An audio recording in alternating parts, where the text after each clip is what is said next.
സംസ്ഥാന സർക്കാരിന്റെ മികച്ച സ്വഭാവ നടിക്കുള്ള പുരസ്കാരം ലഭിച്ച കുമാരി ശ്രീഷ്മ ചന്ദ്രനെ കൊടകര സരസ്വതി വിദ്യാനികേതൻ സെൻട്രൽ സ്കൂളിന്റെ നേതൃത്വത്തിൽ അനുമോദിച്ചു. സ്കൂളിൽ നടത്തിയ അനുമോദന യോഗത്തിൽ Kodakara Vivekananda trust executive director Rama കൃഷ്ണൻകുട്ടിയാണ് ശ്രീഷ്മ ചന്ദ്രനെ ഉപഹാരം നൽകി അനുമോദിച്ചത്. Vivekananda trust secretary T C. Sethumadhavan, principal Roshan P. Nair, manager T K. Satheesh, assistant manager Satheesh Shankar എന്നിവർ സംസാരിച്ചു.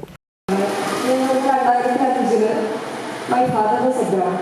തിരിച്ചു വന്നതിന് ശേഷം 2 വർഷം ഞാനിവിടെ ഉണ്ടായിരുന്നു. അതിനുശേഷം അച്ഛൻ്റെ ജോലി സംബന്ധമായിട്ട് ഞങ്ങൾ എറണാകുളത്തേക്ക് ഷിഫ്റ്റ് ചെയ്തു. ഞങ്ങൾ അവർക്ക് സരസ്വതിയിലേക്കാണ് ഷിഫ്റ്റ് ആയത്.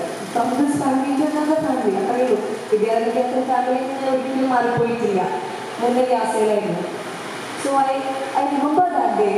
Principal sir was calling my next principal, Devan sir.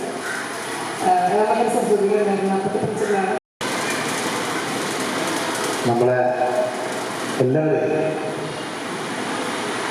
എനിക്ക് തോന്നുന്നു ഒരു നിമിഷം ആ സന്തോഷത്തിൽ നമ്മുടെയും കണ്ണ് നിറഞ്ഞിട്ടുണ്ടാവും എന്ന് ഞാൻ വിശ്വസിക്കുന്നു.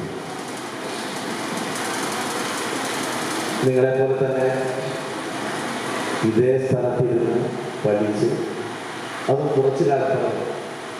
പക്ഷേ ഇവിടെ നിന്ന് പോയാലും വിദ്യാനികേതൻ്റെ, അതും സരസ്വതി വിദ്യാനികേതൻ